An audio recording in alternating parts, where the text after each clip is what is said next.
everybody, my name is Mr. Francy and welcome back to Mr. Francy Reads. Okay, so today I thought I would do something a little bit different and a little bit special for me. So I started my channel 3 years ago. I mean, we're in February now. My anniversary was in January and I seem to have unconsciously just skipped over it. But yeah, now in February, it was over 3 years ago. And I started my channel just to kind of keep myself on track with reading, and fortunately, my channel has become so much more than that. I've made a lot of great friends, and one thing that I absolutely really love about the great friends that I've made on this channel and over on my Discord as well is that I get to partake in discussions with others who share my passion for reading. So I'm not only someone here on BookTube who likes to talk about my own experiences with reading, but I absolutely love, sometimes even more than my own reading, sharing in discussions with others about their reading. And so I had a bit of a think and decided that I'd like to create a video discussing with you all some of the books that my friends over on Discord have been reading at the moment, what those books are about and what they thought of them. What they've finished, books they've finished, not books that they're currently reading, sorry, books they've finished that they had been reading this year. And so I put a note out on my Discord asking if people were up for it, if they would mind me sharing that they had finished these books and what their thoughts were. And some people said yes and others said no. And I said that it's absolutely fine. Let me know either way. I will not share for anyone who does not want me to. And so anyone who has come back and said to me no or didn't respond, I of course will respect their wishes. But a number of people came back and said, yeah, absolutely, no problems at all. We would love it. So yay, thank you so much. I cannot wait to get into discussing what y'all have been reading. If you would like to discuss what you have been reading with me and you're not already a part of the Discord, the link to my Discord is in the description. Whilst I do try to come on here 3 times a week, do 3 videos per week for you all who aren't over on the Discord, what you may not know is that I'm over on the Discord as often as I can be. At least during the weekend, I am pretty much there for the full 48 hours of the weekend. But during the week, I like to check in and chat with people. And yeah, it's just a great ride. So the fun does not stop here. There's kind of like an after party that goes on over in the Discord, and it's just so much fun. So let's jump right in. The purpose of this video is to discuss what some of y'all have been reading and chatting about with me over on your Discord. So I've gone back to the earliest point possible. When we run out of time, we run out of time. But what I might do is come back and do more if you want me to do more of these. We'll see how we go. So what I'm going to do is I'm going to say the name of the person, the name that they have on my Discord server anyway, the name of the book, the author, their thoughts, the Discorder over on my Discord, who their thoughts, and if we get enough time, maybe a bit of a premise of the book itself, in case it's a book that you may want to consider picking up in the future. So let's begin. So first up, I'm going to discuss 2 books that my dear friend Rhonda over on the Discord was reading earlier this year.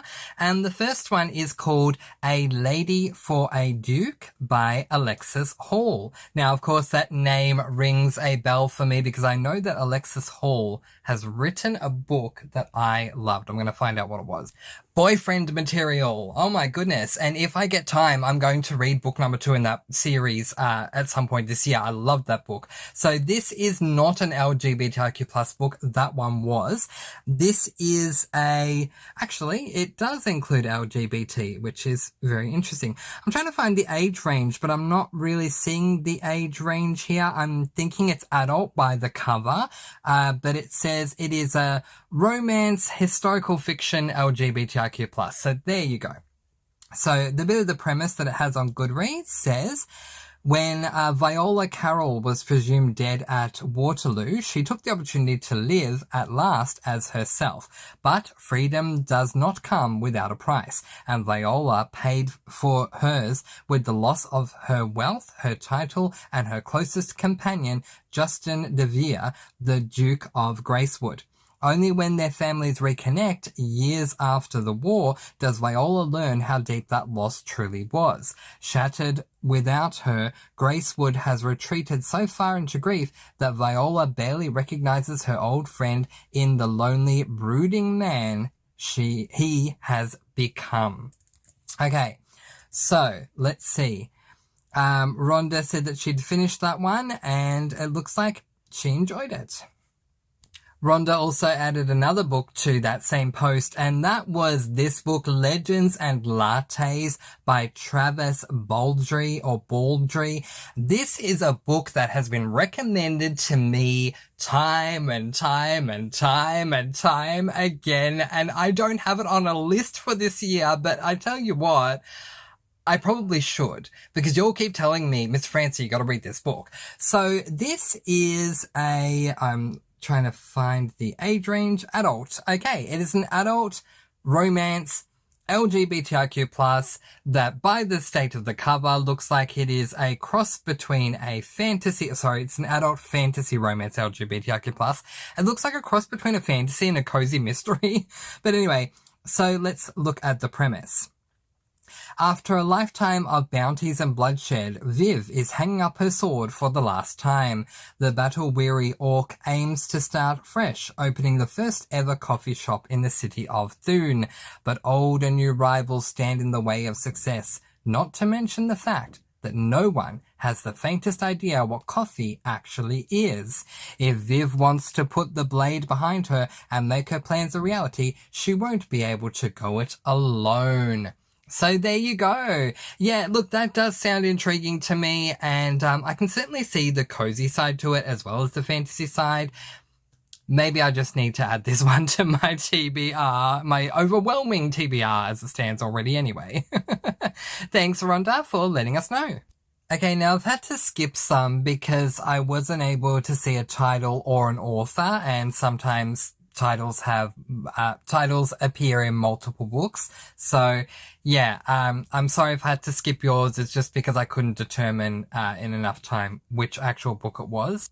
But the next suggestion comes from Andrea W. And Andrea, thank you for letting me discuss this. She's spoken about finishing a book called Ida Time, that is AIDA space TIME, which is book number 10 in the Stitches in Crime series. Is this a cozy series? I can't really see. Let's see if I can find book number 1 so that we don't spoil anything. Yes, it is. So book number 1 in the series is called Crossed by Death by ACF Bookends. It is an adult cozy mystery. So the premise of this one says, this is book 1, salvaging from historic buildings isn't supposed to require reporting a murder. When salvage expert and historian Paisley Sutton crawls into an abandoned store with a house attached, she certainly isn't expecting to find a body on site. But soon her discovery sends Paisley on an expedition through history that links this murder to the one that led the previous owners to abandon the building in the first place, and someone doesn't want her to salvage the story from the wreckage. Ooh. Next up, a book that was finished by Jane. It is called The New Neighbor by Carter Wilson. Jane gave this one 3 stars. This is a adult thriller. Ooh, very nice. And it says, is today the best day of his life or the worst? Aidan Marlowe is the superstitious type.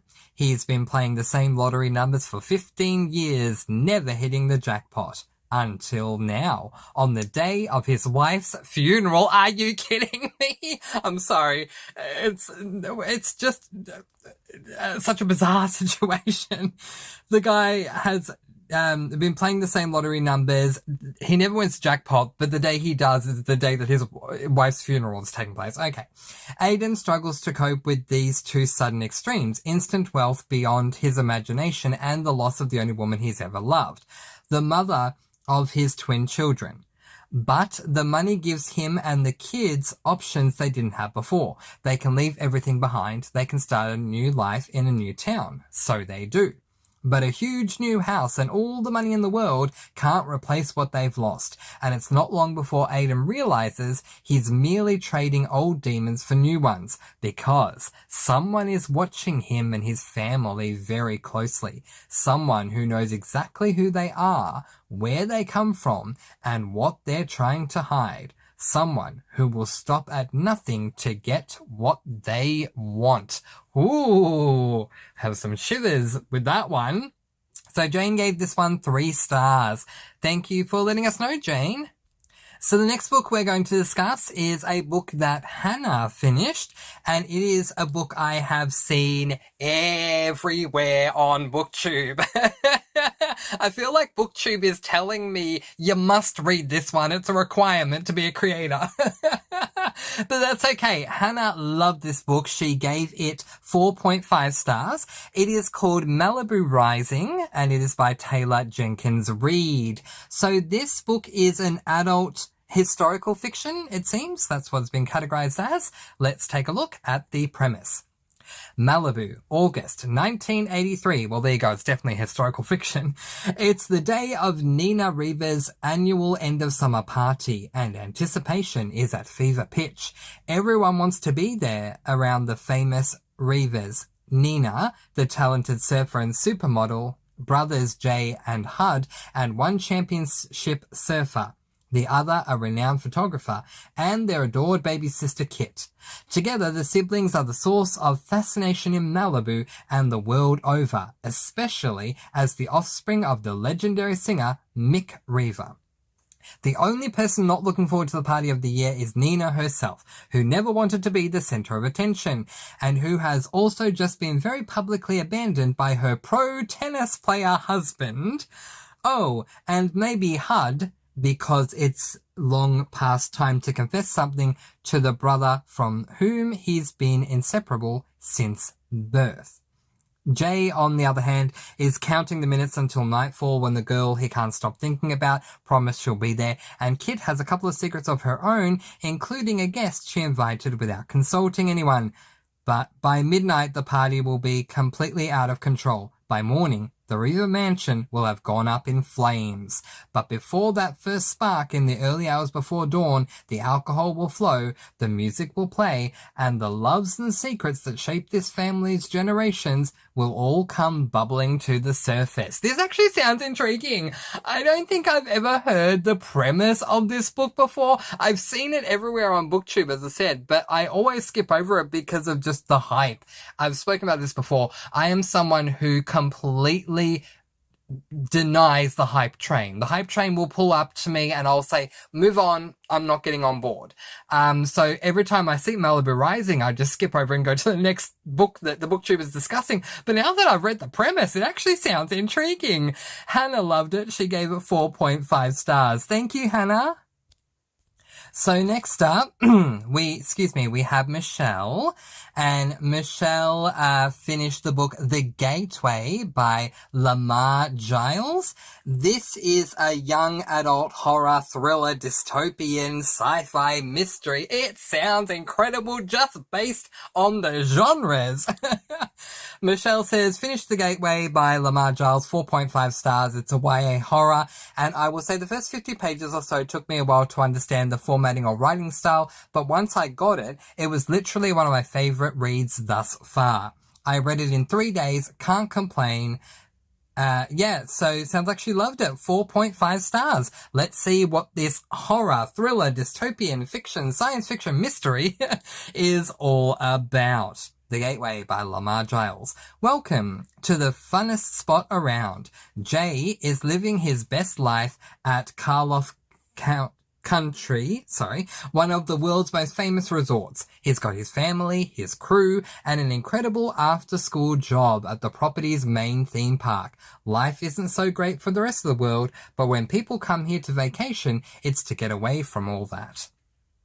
As things outside get worse, trouble starts seeping into Karloff. First, Jay's friend Connie and her family disappear in the middle of the night, and no one wants to talk about it. Then, the richest and most powerful families start arriving. Only, they aren't leaving. Unbeknown to the employees, the resort has been selling shares in an end-of-world oasis, the best of the best at the end of days. And in order to deliver the top-notch customer service the wealthy clientele paid for, the employees will be at their total beck and call, whether they like it or not. Yet Karloff Country didn't count on Jay and his crew and just how far they'll go to find out the truth and save themselves. But what's more dangerous, the monster you know in your home or the unknown nightmare outside the walls? This sounds like it's right up my alley. Oh my goodness me. Yes, if you are going to give me something that is all those genres, horror, thriller, dystopian, fiction, science fiction, mystery, it needs to be all that. And oh my gosh, the cover screams horror anyway. The cover looks incredibly intriguing to me. Wow. Wow. This is a book that I have on my TBR. I've already discussed with Michelle that I'm going to read this one. Reading that premise has me incredibly excited. Thank you, Michelle. The next one is from Rhonda. She said that she finished a book called Midnight Duet by Jen Comfort. This book, can we just take a moment to look at this book? Oh my gosh, how amazing does that cover look? Wow. Like, what is that? It's an organ in the background and the electric guitar or bass or whatever it is, and the purple and the black and the candle flames on the eyes. This is an incredible cover. Whether the book is good or not, time will tell. And Rhonda did not leave a rating for this one, but the cover looks amazing. The artistry of that cover, fantastic. Okay, so I'll stop gushing about the cover and tell you this is an adult romance, contemporary romance. Wow.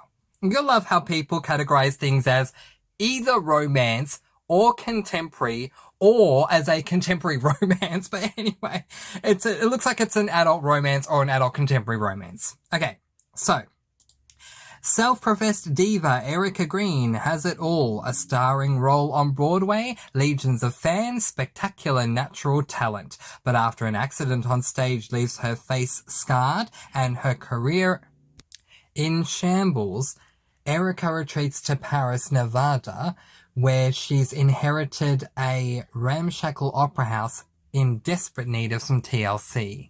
Erica pours her savings into the building, but it's not enough to stave off casino developer Raoul Decomte's oh my gosh, I found a word I can't pronounce. Avaricious gaze. With foreclosure imminent, she leases the space to some unexpected tenants, a German hair metal band, fronted by glam rock god Christoph Day. And apparently she gets tempted. Okay, there's a whole lot more to this, but I want to fit some more books in. Okay, looking at this book, it does not scream romance contemporary to me, but maybe more contemporary. I don't know. I guess romance, to me, the books look a little more lovey-dovey in nature, regardless of the age rating. This looks more like a contemporary or even a thriller, especially given the black background. But it sounds intriguing either way, and thank you for letting us know. Next up from Jane is Clobbered by Camembert. Jane gave this book 4 stars. This is book 3 in the Cheese Shop Mystery Series. So we'll look at book number 1, which is The Long Quiche Goodbye. This is an adult cozy mystery series. And I have not read this series yet, but I've heard of it before. So we'll just quickly go through this one. Book number 1, The Long Quiche Goodbye, says, welcome to the grand opening of Fromage Best, or as it's more commonly known by the residents of small-town Providence, Ohio, or as it's more commonly known by the residents of small-town Providence, Ohio, the cheese shop. I hope I'm saying that correctly. I hope it's not small town of Providence, Ohio, called the cheese shop, but rather the small town of Providence and called Ohio the cheese shop. But anyway, that's how it's written. Proprietor Charlotte Bessett has prepared a delightful sampling of bold Cabot cloth-bound cheddar, delicious torts of Stilton and mascarpone, and a taste of Sauvignon Blanc, but someone else has decided to make a little crime of passion, the piece de resistance. Right outside the shop, Charlotte finds a body, the victim stabbed to death with one of her prized olive wood-handled knives. Ooh, and it's a culinary cozy, because of course it is. I have a soft spot for those ones. It is definitely one that I should give a go. It's on my bucket list. It's just not a high priority for me, so it's one that I'll get to one day. Michelle has put up The Mistake by L. Kennedy. So let's take a look at that one. So The Mistake is actually book number 2 in a series, the Off-Campus series. I know just how much Michelle loves this series so far. And it's become rather infectious for me, I have to admit. I think I want to delve into it, at least into book number 1. Now, so for The Mistake book 2, Michelle said that she read it in 2 days. It was a spicy male-female romance. She thought the plot was really good in this one as well. She also liked the plot in book 1. And she said, the ending left me a little weepy, and gave it 5 stars. So let's take a look at book number 1, which is called The Deal by L. Kennedy. This is a, oh goodness, adult romance. Yep, so spicy. That should have tipped me off right there that it was adult, because I don't think there's any spicy YA books out there, so let alone middle grade. So yes, an adult romance, spicy romance, sports romance, contemporary sports, college, hockey, fiction, the list goes on and on. All right, let's read what the premise says. So this is book 1, The Deal by L. Kennedy. She's about to make a deal with the college boy. Hannah Wells has finally found someone who turns her on. But while she might be confident in every other area of her life, she's carting around a full set of baggage when it comes to sex and seduction. If she wants to get her crush's attention, she'll have to step out of her comfort zone and make him take notice, even if it means tutoring the annoying, childish, cocky captain of the hockey team in exchange for a preferred date. And it's going to be oh so good. All Garrett Graham has ever wanted is to play professional hockey after graduation, but his plummeting GPA is threatening everything he's worked so hard for. If helping a sarcastic brunette make another guy jealous will help him secure his position on the team, he's all for it. But when one unexpected kiss leads to the wildest sex of both their lives, it doesn't take long for Garrett to realize that pretend isn't going to cut it. Now he just has to convince Hannah that the man she wants looks a lot like him. So there you go. I don't know if we're allowed to say that word on BookTube, which is why I was spelling it out. Not that I am monetized and am at risk of getting demonetized. You need to get paid first to be demonetized. But yeah, I like to follow YouTube's rules. I don't know if we're allowed to say that word on YouTube or not, so that's why I spelt it out. But it does sound really good. I'm definitely adding book 1 to my TBR, and I'm very excited about it. Thank you, Michelle. Okay, let's take a look at the next one. And the next one was put up by Hannah, and it is Blueberry Muffin Murder. So this is book number 3 in the Hannah Swenson series. Book number 1 in that series is Chocolate Chip Cookie Murder.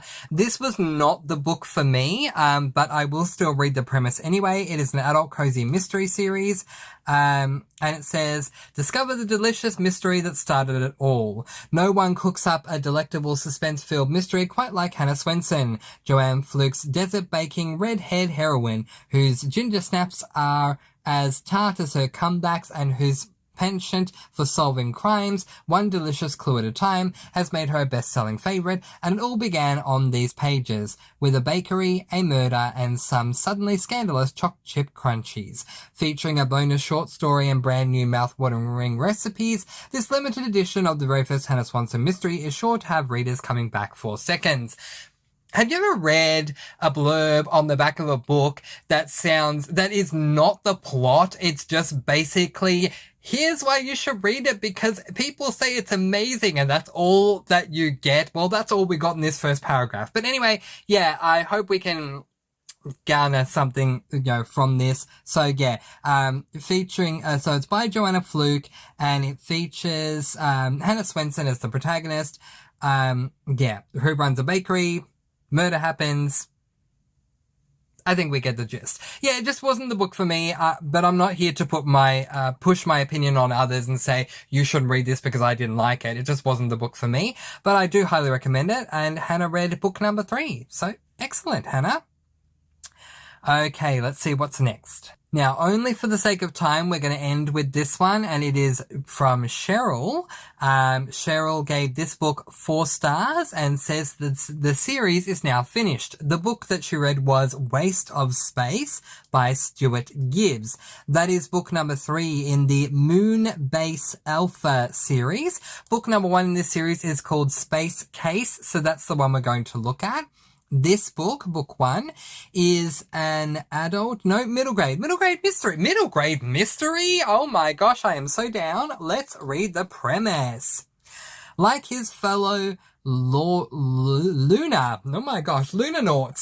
That's a word I hadn't seen before. Like his fellow Lunanauts, otherwise known as Moonies, living on Moonbase Alpha,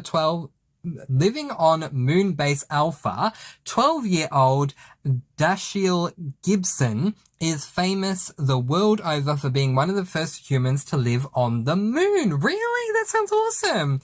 And he's bored and out of his mind.